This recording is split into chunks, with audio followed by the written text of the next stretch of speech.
से बात करना और चलो तुम्हारे चरणों में बोलो आप। चलो यहाँ से चलो तुम्हारे चलो बेवकूफ बच्चों के ये संतों के काम हो रहे हैं। तुम साले गुंडे गुंडे हो ना साले।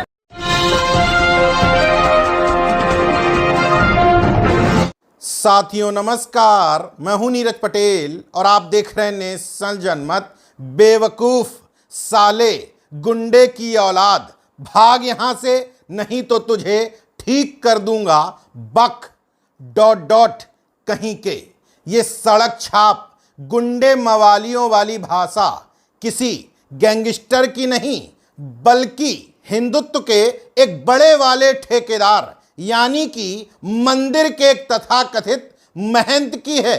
और जिसको ये गालियां दी जा रही हैं वो कोई सामान्य शख्स नहीं बल्कि योगी सरकार के दलित समाज से आने वाले मंत्री का पुत्र जो खुद जिला पंचायत सदस्य है उसको दी जा रही हैं। और भद्दी भद्दी गालियां देते हुए मंदिर से भगा दिया जा रहा है। और हैरत की बात देखिए, जिस शख्स को भगाया जा रहा है, गालियां दी जा रही हैं, वो चरणों में झुका जा रहा है, कह रहा है हम तो चरणों में रहने वाले लोग हैं। बहुत है, पैदा भी बहुत हो रहे हैं।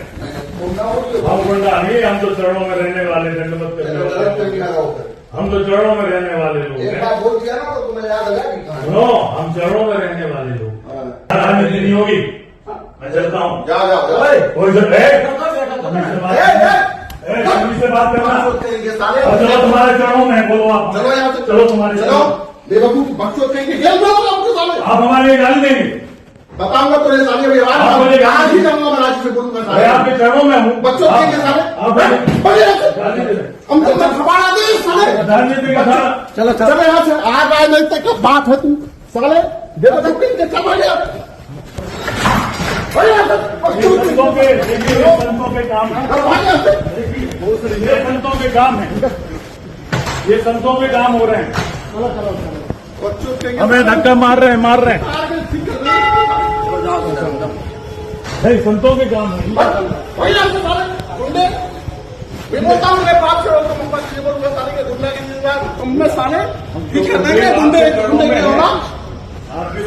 इस घटना ने एक बार फिर से साबित कर दिया जो अमूमन नेशनल जनमत कहता है कि पिछड़े और दलित समाज के नेता भारतीय जनता पार्टी में विधायक तो बन सकते हैं, सांसद बन सकते हैं, यहां तक कि मंत्री भी बन सकते हैं, लेकिन सत्ता में होने की गलतफहमी ना पालें।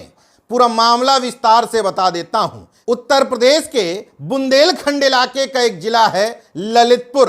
वहां एक मंदिर है तोवन मंदिर। ये सड़क छाप भाषा बोलने वाला शख्स उसी मंदिर का तथाकथित रूप से महंत है। हालांकि हिंदू धर्म में इस तरह की भाषा प्रयोग करने वाले को महंत कहा जाता है या नहीं मैं तो नहीं जानता, लेकिन बताया जा रहा है कि मंदिर का महंत है, नाम है राम लखन दास महाराज और मंत्री जी का नाम है मनोहर लाल पंथ उर्फ मन्नू कोरी। योगी जी की सरकार में दूसरे बार मंत्री बनाए गए हैं और इनके बेटे का नाम है चंद्रशेखर पंथ उर्फ चंदू कोरी। ये बात इसलिए बता रहा हूं क्योंकि महंत ने नाम के बाद में लगे हुए शब्द को देखकर ही शायद इनके साथ ये बर्ताव किया है कि सरकार हमारी है, तुम्हारी इतनी जरूरत कि तुम हमारे मंदिर में बैठकर हमें ही आंख दिखा जाओ।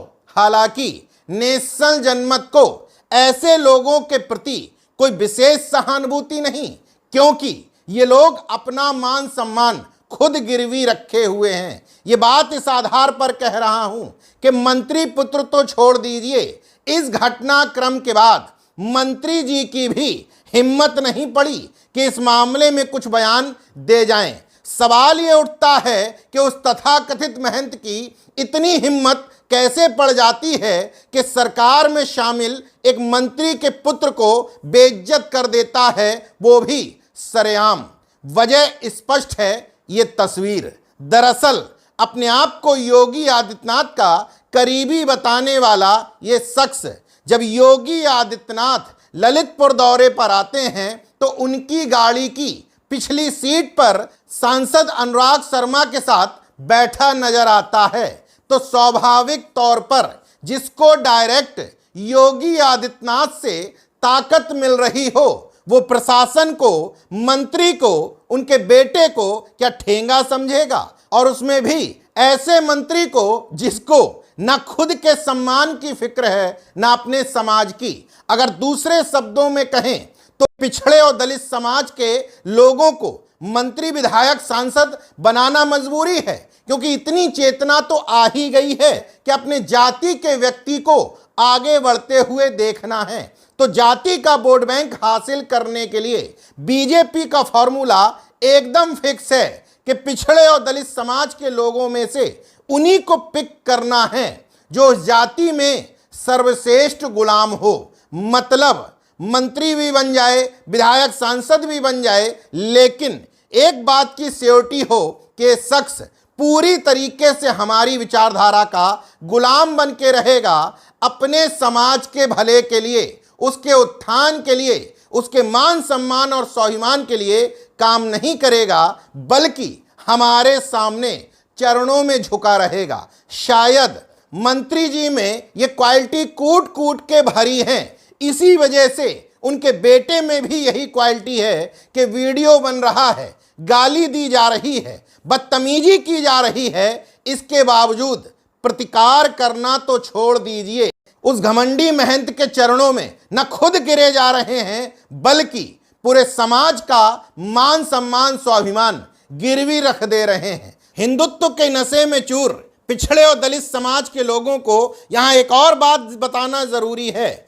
महंत पर कार्रवाई तो छोड़ दीजिए, बयान तक देने की किसी की हिम्मत नहीं, लेकिन दूसरी तरफ विश्व हिंदू परिषद ने मंत्री और उनके बेटे के खिलाफ मोर्चा खोल दिया है। तो मैं फिर से सवाल करूंगा, विश्व हिंदू परिषद की नजर में वो महंत तो हिंदू है, लेकिन योगी सरकार के मंत्री और उनके पुत्र अभी भी हिंदू नहीं बन पाए। हालांकि नेशनल जनमत को इस मामले में नहीं पड़ना चाहिए था, क्योंकि जिसका अपमान हुआ है उसे भी कोई तकलीफ नहीं है, जिसने अपमान किया है उसको तकलीफ वैसे भी नहीं होनी, क्योंकि जो शख्स योगी जी की गाड़ी में बैठ गया हो, योगी जी के साथ तस्वीरें खिंचवा ली हो, उस शख्स को छेड़ने की हिम्मत प्रशासन तो छोड़ दीजिए, खुद मंत्री में भी नहीं।